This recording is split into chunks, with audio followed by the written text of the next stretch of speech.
Hi friends, happy Ridvan.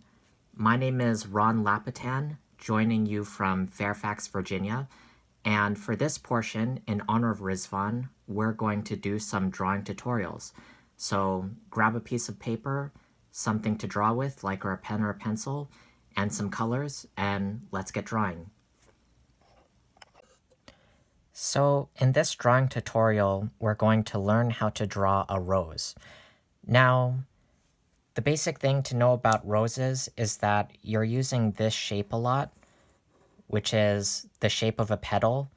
And as you can see in this drawing, you're starting off with this shape really scrunched up together, as in like the center of the petal. And then you just like draw shapes around it that are larger and larger. So it's like the petals that are all scrunched up in the center, unfolding and unfolding until you get the full rose. So do these steps with me. Start with this shape, just like this, and you're just going to draw more of that really close together. And the reason we're drawing a rose is because roses play very prominently in the story of Ridvan, so now start drawing some bigger ones outlining these center ones you created. The story of Ridvan is the story of the time when Baha'u'llah was exiled from Iraq to Constantinople because the Persian government feared the influence that he had started to gain with the people of Iraq. So the house he was living in at the time was not big enough to accommodate everyone who wanted to say goodbye. So a nobleman offered this large garden that he owned as the place for Baha'u'llah to come and for all the people of the city who wanted to say goodbye to come meet him a final time. And this garden came to be called the Garden of Ridvan, which means paradise, because of the influence of Baha'u'llah's presence there. And that is where Baha'u'llah took the name Baha'u'llah and declared himself the founder of a great new religion, the Bahá'í faith. And this garden was full of lots of roses. So you could say that the place where the Bahá'í faith took its first breaths was in a field of roses. I once told that story to two friends of mine who thought it was really poetic. And one of them said to the other, where was it where you had your first spiritual awakening? And he said, I think it was a Denny's. So, okay.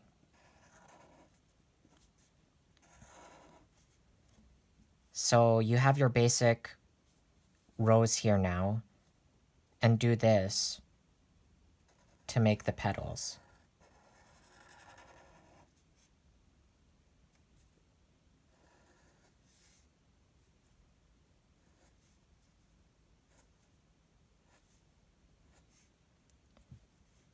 And you're just going to do that a few more times.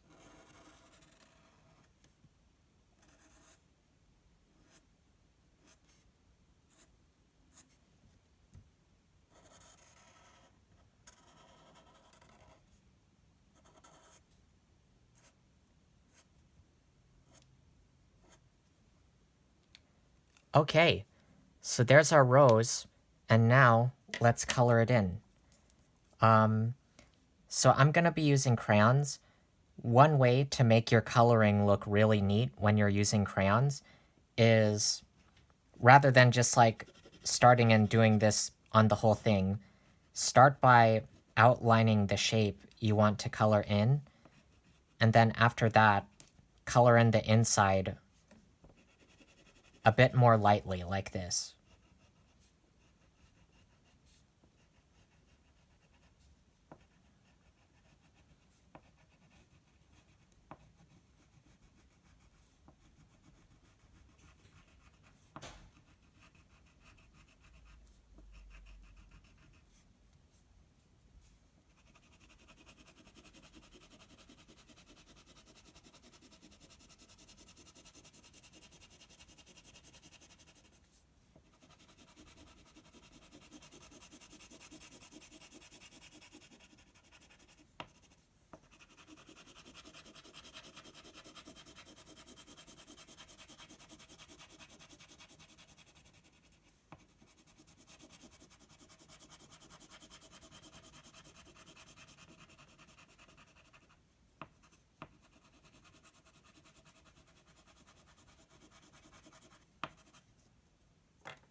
And now let's color in our leaves.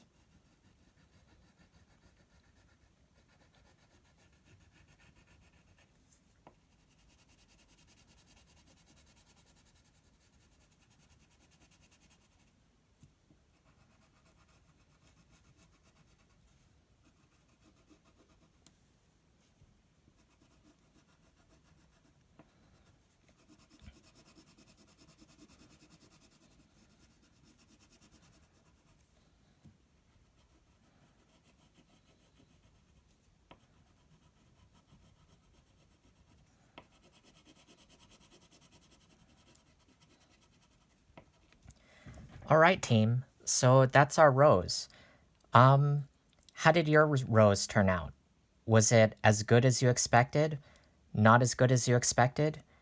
If you think it's not as good, then this is a good time for me to share what I call Ron's first maxim of drawing. And Ron's first maxim of drawing is that there is no such thing as a bad drawing.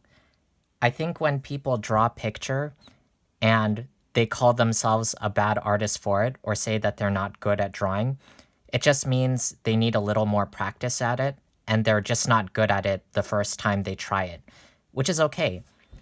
I like to tell my junior youth to compare it to the way they get graded in school, where when they do something really good on their first try, they get a good grade on it to celebrate, that they had a success. But when they try something and they're not good at it, they get a bad grade on it, which in a way kind of discourages them from failing or making mistakes or just trying something that you're not already good at.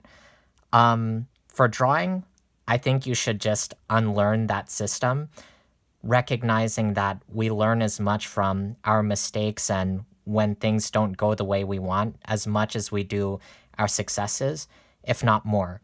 So whether your drawing looked exactly how you want it or whether it didn't, give yourself an A+ on it. So we're going to try one more rose. And this rose is going to be standing up. So it's the same concept where we're going to start with the petals being scrunched up and then kind of spreading out and becoming bigger as they go out, except instead of being a circle like this that you're just like, that you're just like looking at head on, it's going to be more a shape like this. So, yeah. So start with a shape like this. Got it? Now, do some more petals scrunched up with it.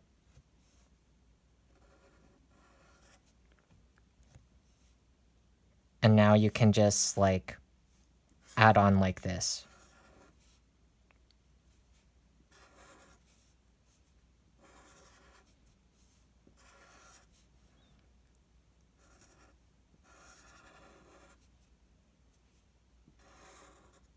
You can either just add on to it like this, or you could put the end of a rose like that. See?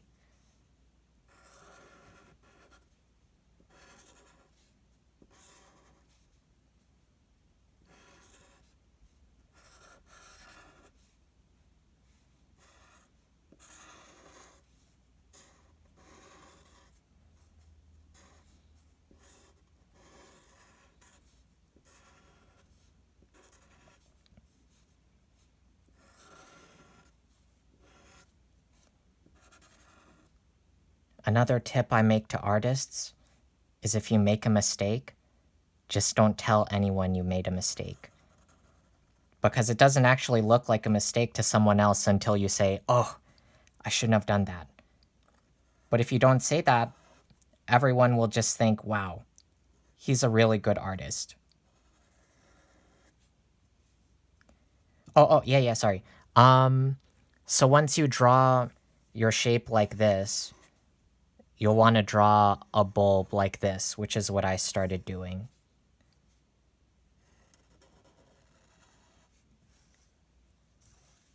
And then roses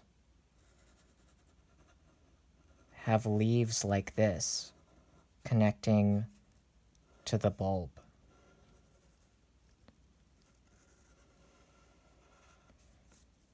So now you can do a stem which is gonna bend in one place.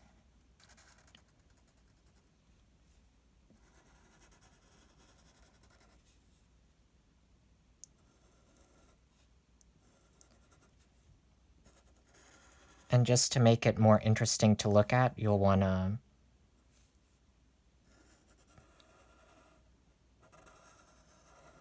put one thing here with a leaf on it.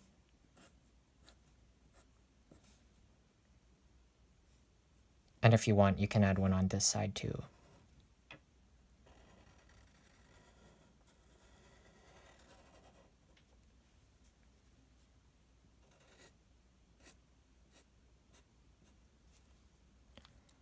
All right, let's color it in.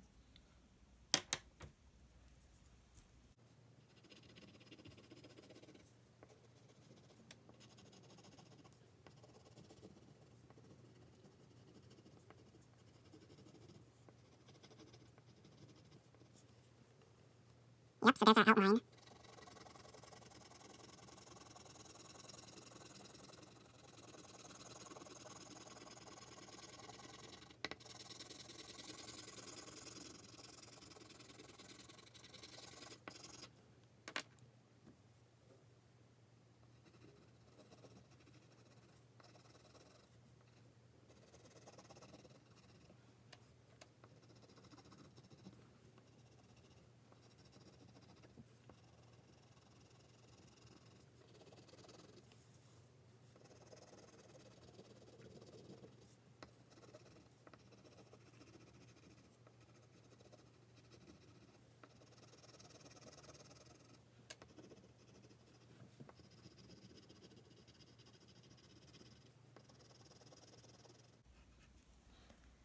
All right, that's our rose. And now, let's add a quote.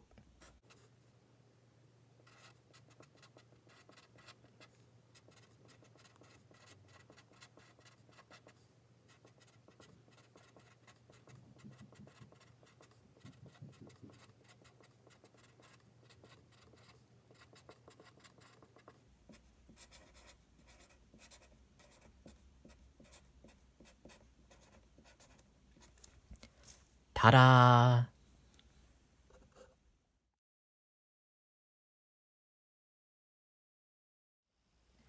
Okay, friends, I hope you enjoyed that drawing tutorial.